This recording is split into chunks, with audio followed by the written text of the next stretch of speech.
Welcome to the Leading with Empathy podcast. My name is Daniel Murray, and my guest today is a good friend of mine, the wonderful Kirsten Terry. Now, Kirsten is a very senior executive. She works for a very large organisation and has had lots of senior HR roles across her career. And in this conversation, we really unpack not only a bit about HR and some of the challenges that Kirsten's worked through there, but also the challenges as time progresses, as to how careers start to shape and form, how the aging process impacts on us, and particularly for women, for example, the impact of things like perimenopause, having children, and all of the other challenges that add to this really complex bundle when we think about managing and leading organizations and teams. Look, Kirsten is a beautiful friend of mine. I absolutely adore her, and it was always going to be a pleasure to be able to sit down and speak with her. I think you'll find this really insightful as well. Please enjoy my chat with Kirsten Terry. Hello, Kirsten. So wonderful to see you. How are you today? Yeah, I'm good, Dan. Great to see you too. Look, maybe just to start with, love to learn a bit more, or for you to share a bit more about your background, sort of what you do, and how you get to where you are today. Yeah, sure. For work, I am a HR director. I've been working in human resources for more than 20 years now, which sort of speaks to my age. I just hit the big 50 last year, which was yeah, you get to an age, I think, where suddenly you do start to feel like you're getting older. And when you're progressing towards 50, that's when you do. So quite a few things happened, like suddenly I have to start wearing glasses for reading, which I never did before.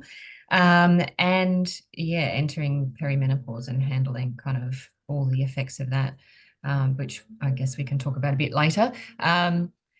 Work-wise, I work for Australia's largest strata management company. We're a holistic property services company. Actually, we do strata management, facilities management, receivables management, and we have a legal firm as well, all to do with residential properties, mainly strata title properties. As I said, I've been working in HR for 20 years across quite a few different companies.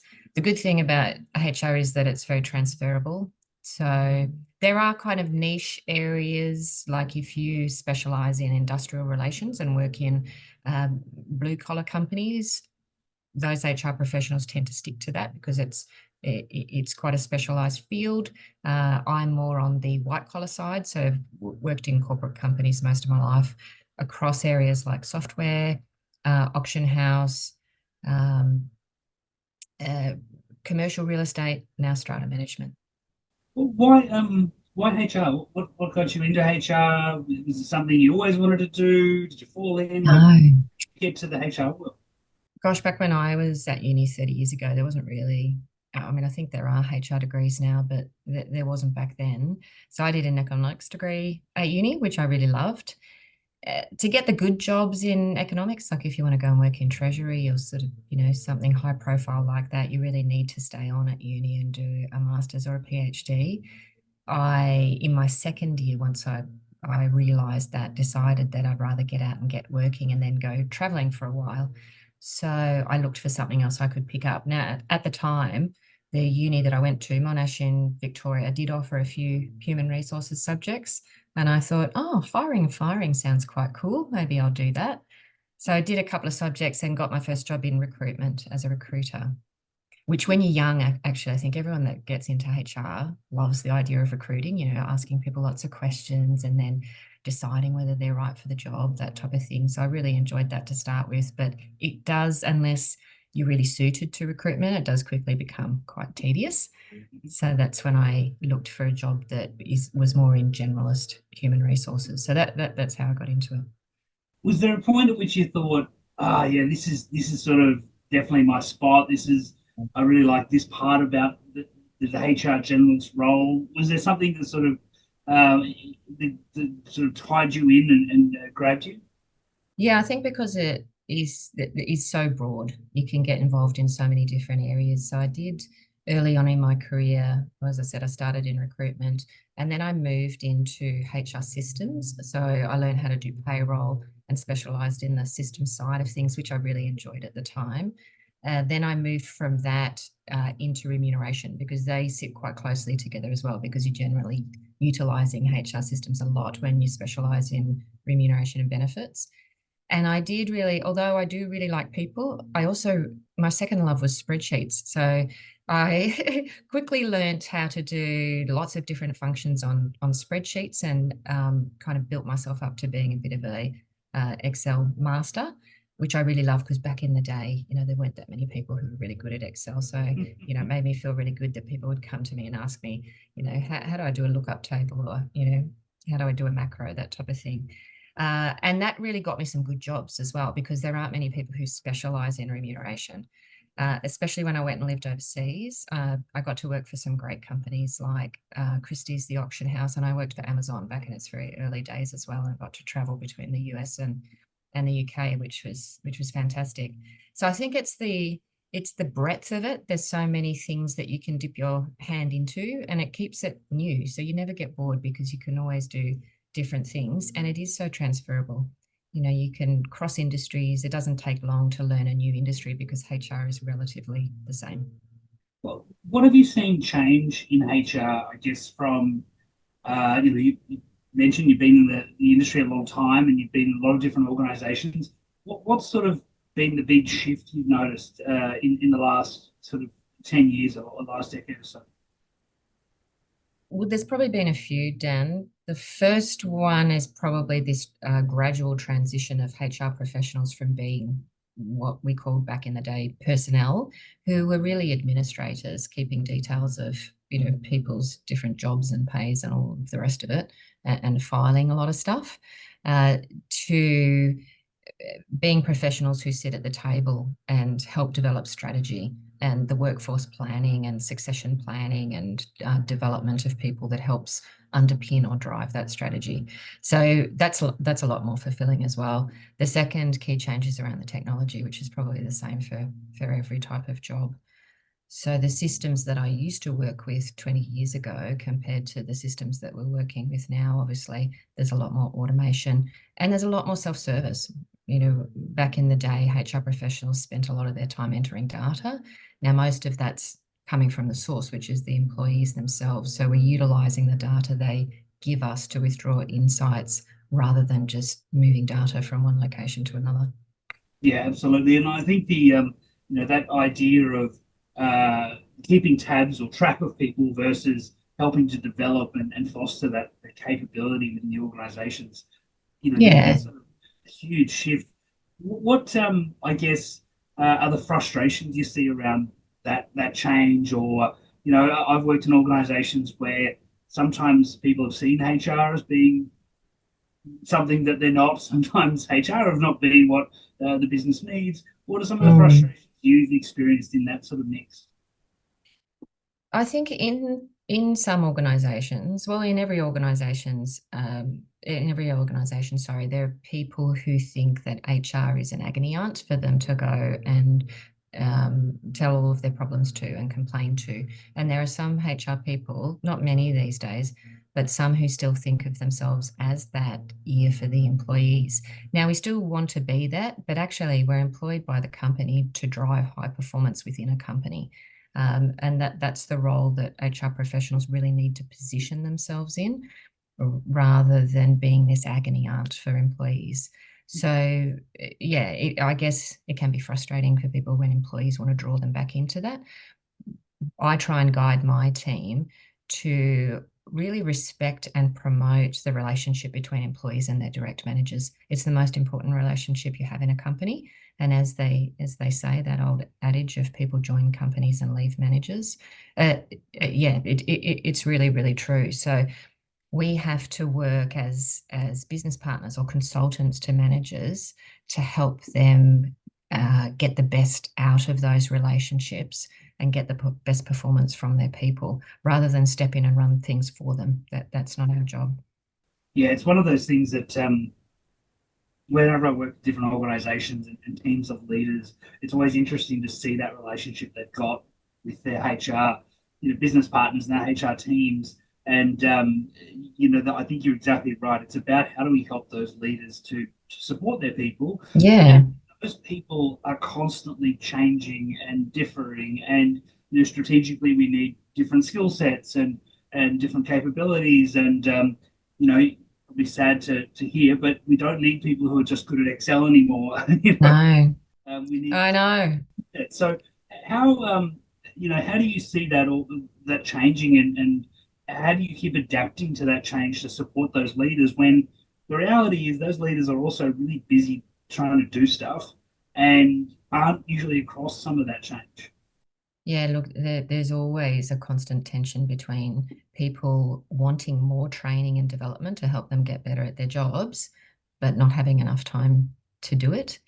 And, being really focused on bottom line results as well. So that's ever present in my current company, having to negotiate uh, time frames and um, how we deliver things as well, around how our managers are placed to actually receive the training, because there's no point forcing development on people if they haven't got the headspace to actually be present and be part of it and really take advantage of it.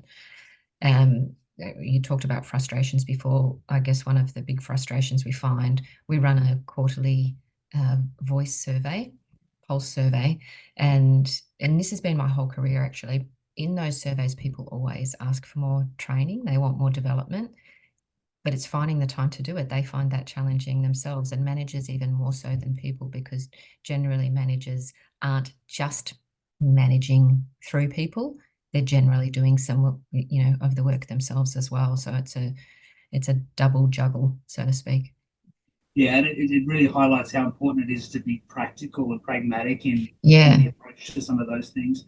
yeah, You for mentioned sure. earlier, as you're getting older, and I have to start wearing glasses for reading, which is Mm, annoying, and it is annoying. I'm getting old very quickly. Yeah. Doing the grocery shopping down is the most annoying things because I don't need glasses for just walking around, but I need them for reading. So I constantly have to put my glasses on and off when I pick up products just to read what they are.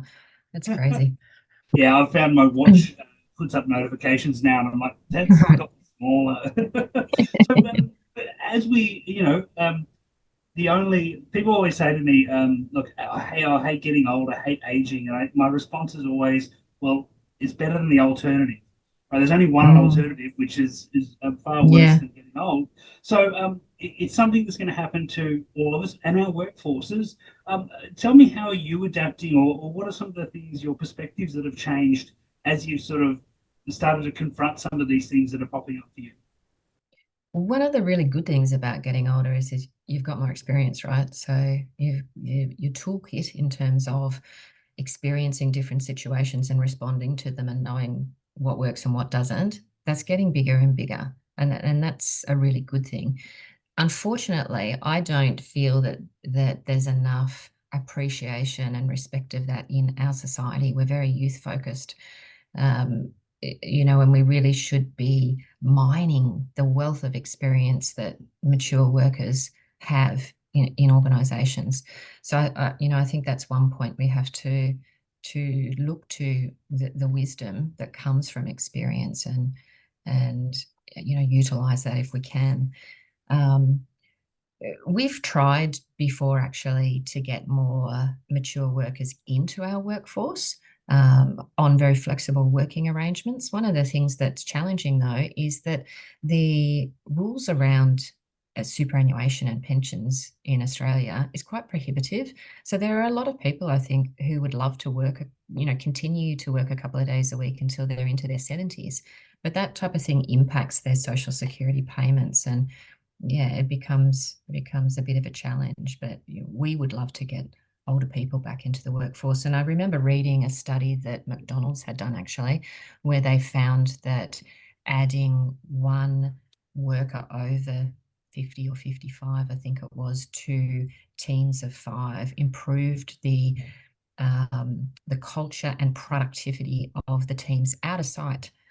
So I think just having that older, calmer presence, the wisdom to perhaps troubleshoot issues and problems as they arise, and also older people don't tend to get involved in a lot of the bullshit that happens in the workplace. And by BS, I mean, the harmful gossip. Everyone chats and gossips, and for the most part, that can be quite productive because you learn a lot as well by, talking around the water cooler.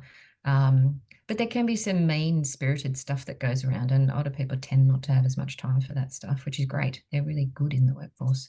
But they have challenges as well. We have challenges. I already find I have challenges keeping up with technology, whereas you used to, when you were younger, pull things out of boxes and just make them work. Now I'm like, oh, where do I go? How does that work again? Call the IT department at home. My partner Matthew's the IT department. um, yeah, so It is one of those challenging things. And look, I think there's so much, you're right, there's so much experience and wealth of experience. Um, but we do have that focus on, sometimes how do we get the new, the fresh, the people mm, who, have the bright ideas, the smartest, and there is a sort of shift and I guess a flexibility. And I was talking to someone about this just recently that part of the thing with diversity is it's easy to work with people like us. It's hard mm, to work with people not like us, but we really need to. And so, yes. if I get a bunch of young people together and I try and put a, 50-year-old in there, that they might go, who's old guy with the grey beard? And actually, that'll be a bit tricky at first. But like you said, when we start to get that diversity working well together, it can be quite extraordinary. Well, I guess what Mm. tips would you give to a leader who's trying to maybe they've got a bit of a diversity in their team, it's not really working for them? What can they do to start to bring that together and get a more beneficial outcome? I think encouraging relationships to form on a social basis can help strengthen the cross-functional nature of our roles and get people collaborating better at work. So one of the things that we do in my team, uh, which actually before the last 2 years, there was a point in my team, I manage a team of 10 people, where myself and one other person in the team were the only Australians in the team. So we were very multicultural and also all different ages as well. We started to have a daily meeting, which we really ramped up well, prior to COVID, it wasn't daily, but we ramped it up during COVID to being daily, where the first thing we do is each person shares 3 things they're grateful for that day. It could have been things from the day before, or it could be things they've felt in that morning, or things they've read about it. It could be anything. Sometimes people are grateful for bananas because it's just such an easy thing to eat in the morning. That's featured in mine before. Coffee features a lot. Um, yeah, but it's a really, once you get going on it, people tell stories in their gratitude. So the depth of the relationships in my team have reached a point where now we know so much about each other, our likes and dislikes, the things that make us feel gratitude. There's a lot of gratitude sharing that goes on between colleagues as well.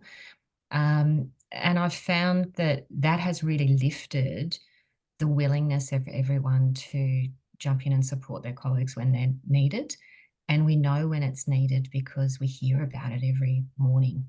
And when I encourage other managers to have a daily check-in with their whole team, a lot of them are horrified because they say, well, I don't want to be in one of those meetings where everyone just stares at each other. And I say, well, think of something that you mandate that you start off the meeting with, or a different thing each day. It doesn't matter what it is. It doesn't have to be gratitude. I'd read about the power of gratitude and the positive benefits for you both physically and mentally. So that's why I introduced that. But it could be anything. And we do all different things. Like on Mondays, following our gratitude, we have a roster of people. We call it Monday Memes. So after we've done then the work update, the couple of people who are on Monday Memes have to share some funnies that they've found over the weekend, whether it be a little video or a picture or what have you. So to beat the Monday-itis type of thing. Tuesday is our specific work update where we go through our combined work calendars. Wednesday is just our check-in and gratitude. Thursday we invite someone from the business. We take it in turns. Everyone gets a turn, and you invite just a random person from around the business, which is great both for that person and for us, because we're a company of 33 officers, I think we have. So we don't get to see people all the time. And, there's a lot of people in this company that I see their names all the time on the payroll, but I don't know what they look like. So it really changes things when you're having face-to-face conversations with people. And once you put faces to names, it's a lot harder to um, be uncooperative with people that you've spoken to face to face and you know something about them and you've connected with on a personal level. I think that is such an important thing. Um, the alternative when we don't have those relationships is that we build forms and processes and systems, which are all important.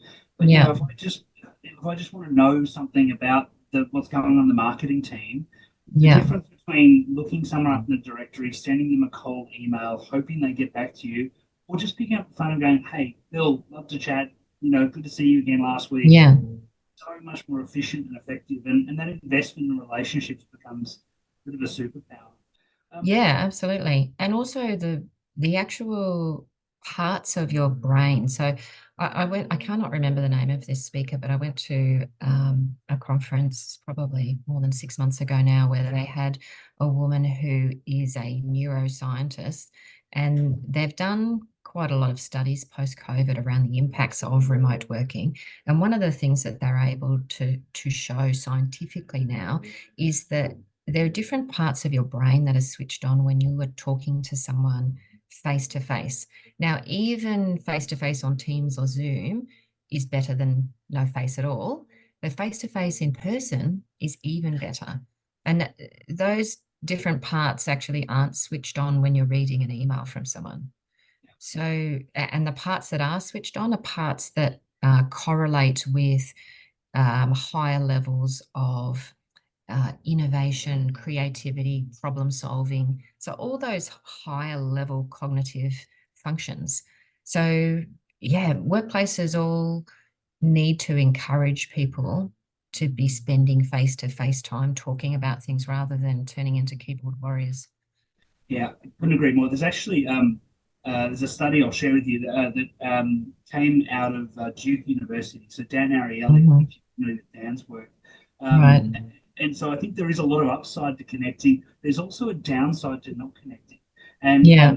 he found that when they gave people a maths test to complete, where they would self mark the test. They wouldn't have enough time to complete all the questions. They would self mark and then they would tell the instructor how many they got right as they put their paper into a shredder. Right. And so what that meant was that no one was checking what they told Ah. them, right? Mm-hmm. And what they Mm-hmm. found was that they would pay them money based on how many questions they got right. And what they Right. found was that almost everybody cheated, Right. but not by Right. a lot, just by a little bit. So Mm-hmm. if I got 12, I'd say 13 or 14. And they found that very few people were honest and very few people lied extreme. Most people just cheated a little bit. Because what Right. they were doing is you put it in the shredder and they only shredded the edges so they could actually see score it. And so they were looking for ways to change this. And one of the things they did was create distance between when they gave the answer and when they received their reward. And what Mm-hmm. they thought was maybe the money being on hand is sort of driving the behavior. As they made it further away, that they had to go down a hallway, cheating went up. And I think this is what we see when you look at the way people treat each other online. The things we'll say to each other when we can't see a person and when there's great distance, we'll Yes. say things and do things that are completely, we know are wrong, but because there isn't that other person there, it feels different. And the way they actually fixed this was they got them to write down as many of the Ten Commandments Right. before they did the test. Now, what they found was that no one could remember all the Ten I was going to Commandments. say I might be a bit sketchy on those myself. Yeah, and no one could remember them, but it actually didn't matter. It didn't even matter if they weren't Christian. It didn't. I think at MIT they got them to read the honor code before they did the test, and Mm-hmm. MIT didn't even have an honor code; they just made it up. But the Right. students, after they read that, they got connected back with this sense of morality, and then they were able to do the Right. right thing. And I guess Mm-hmm. those relationships, it taps us back into this human. It's a person Yes. that I'm talking to. Yeah.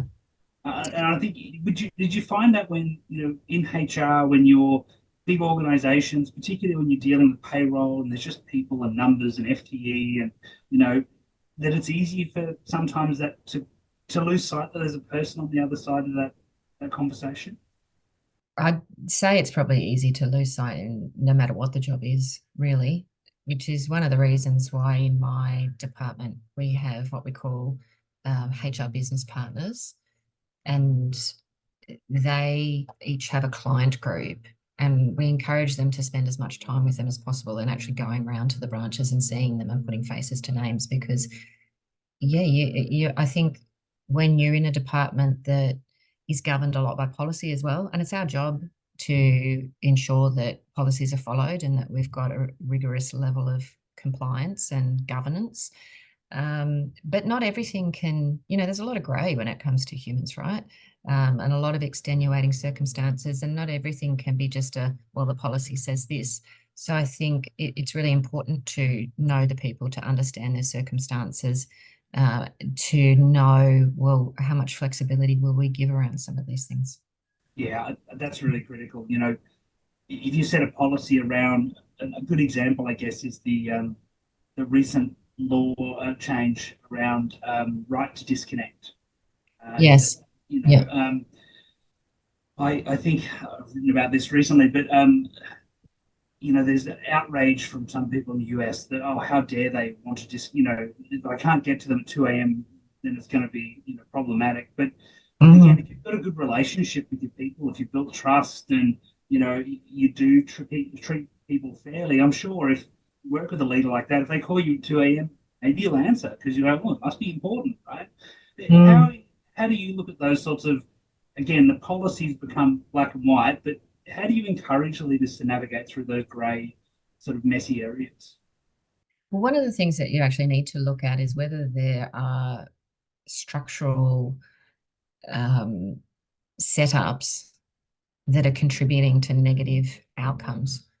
So in the case that you've just cited, Dan, my first advice would be to look at the jobs that need to connect regionally or overseas and the working hours related to those. Because if you're saying, okay, well, we're happy for you to work in Australia and your working hours are 9 to 5, but you really need to be contactable by someone in the US whose working hours are in the middle of the night for you, that's just not going to drive productive relationships and good outcomes, right? Is it? So it's probably easy to look at, well, how can we change normal working hours for both of them so that they've got some crossover time, to alleviate tension around you didn't answer my phone call or you rang in the middle of the night. So that's probably number one. Number two is looking at who you recruit and how you recruit as well, because I know myself. I like the fact that we're an Australian company. I don't have to deal with, a reporting relationship overseas or regional responsibilities at this stage. Um, Other people might be more up for that. Not might be. There are a lot of people who really are. So, recruiting around the business model that you need to support is important as well. And then thirdly, I'd look at, okay, let's make sure then that these people who are required to work together have the time to develop the relationships they need to understand what each other's um, working situations are like, what our preferences are like, all of that type of stuff. And there's things you can do, and they may sound childish, but they actually work. You know, little, I guess, games that you can play that allow people to collect information about each other, where they get to an understanding of how it's going to be best to work together.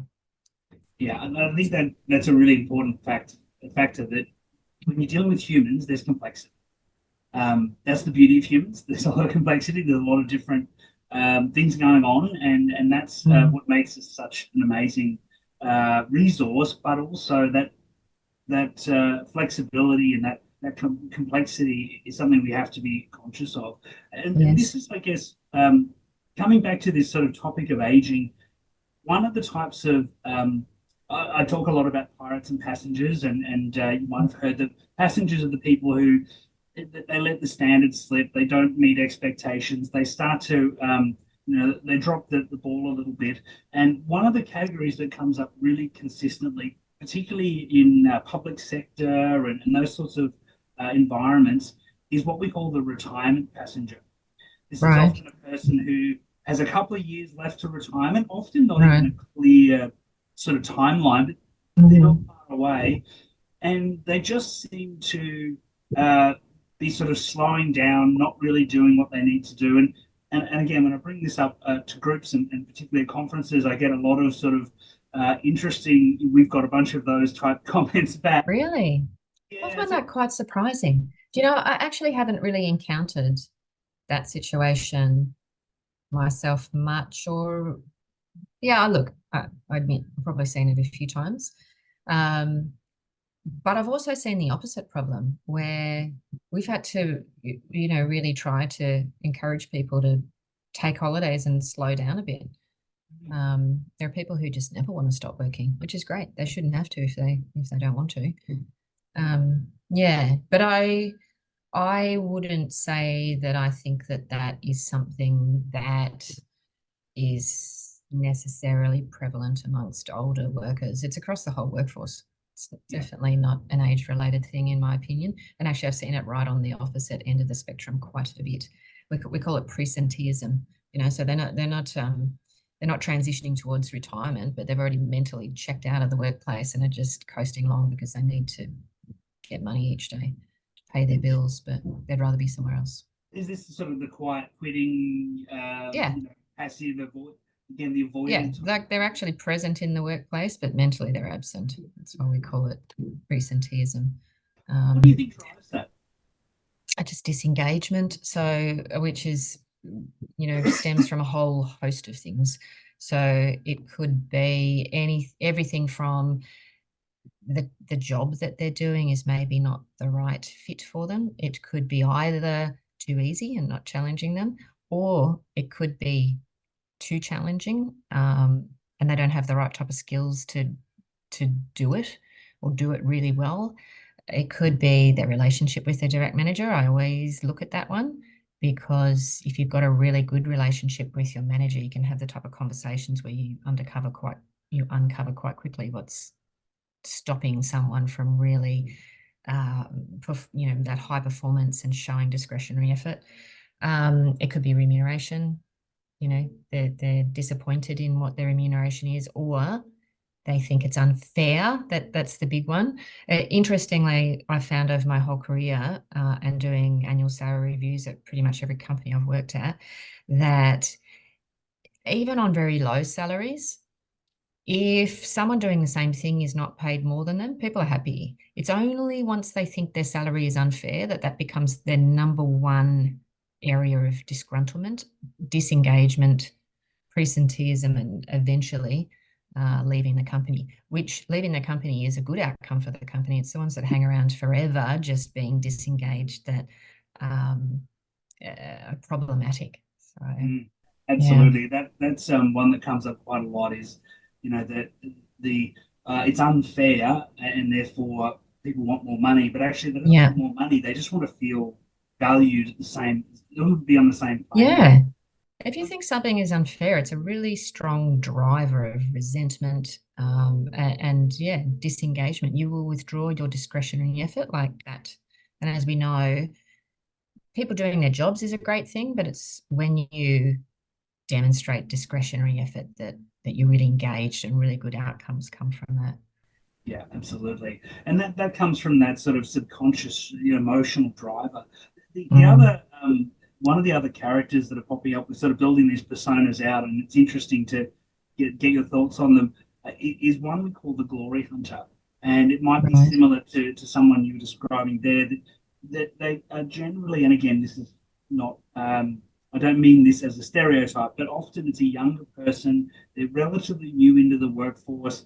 They really expect that they should be getting promoted pretty quickly.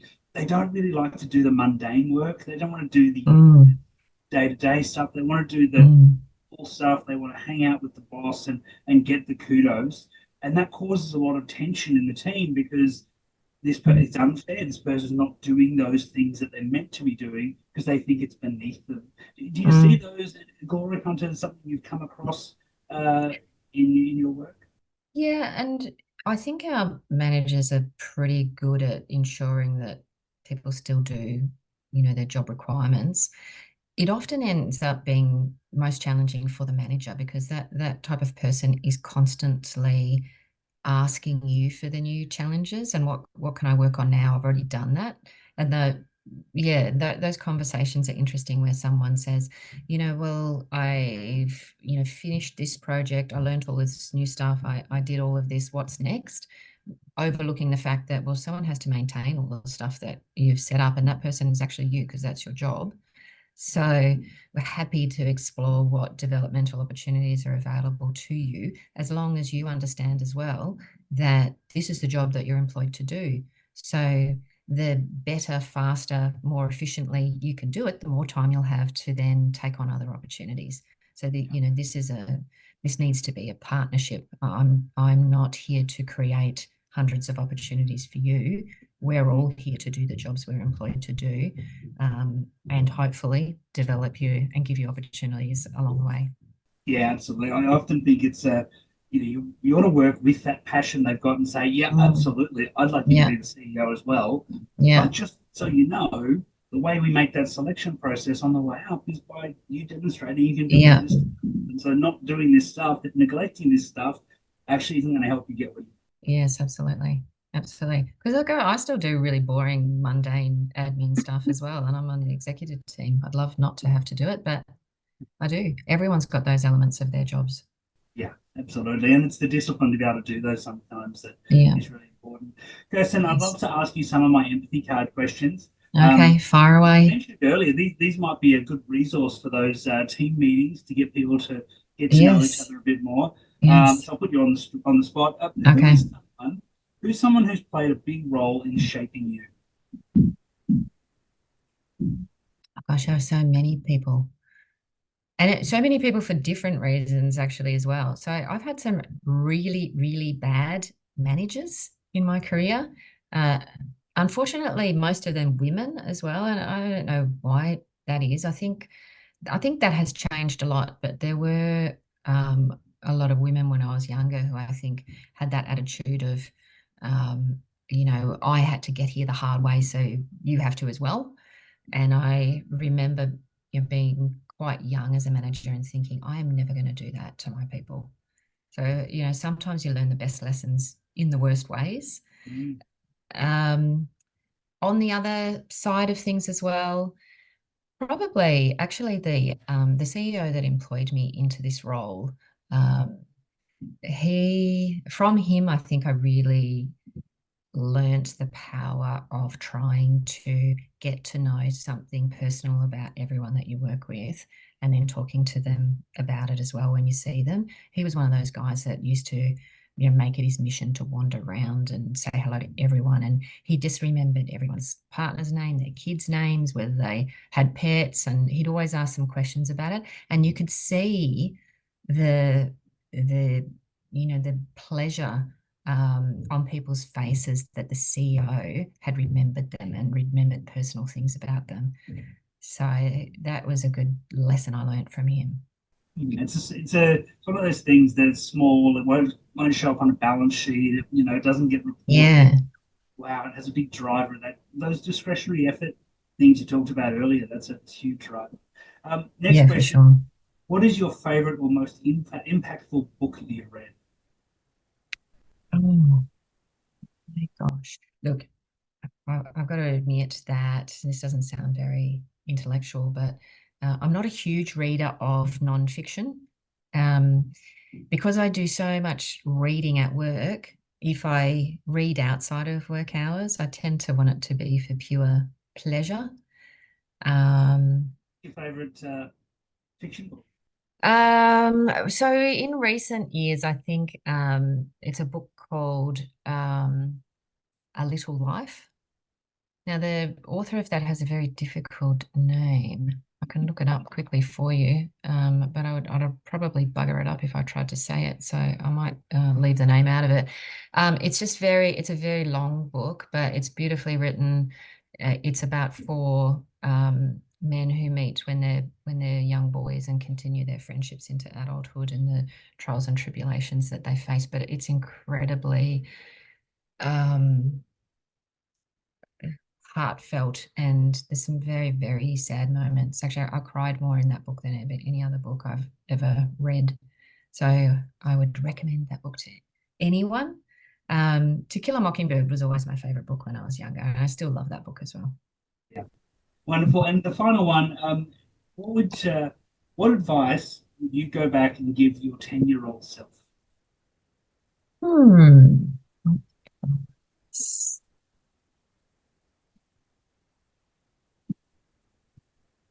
Do you know, recently with a few different friends who, some of them who you would know, Dan, we were looking back on photos of us in our 20s when we were in London.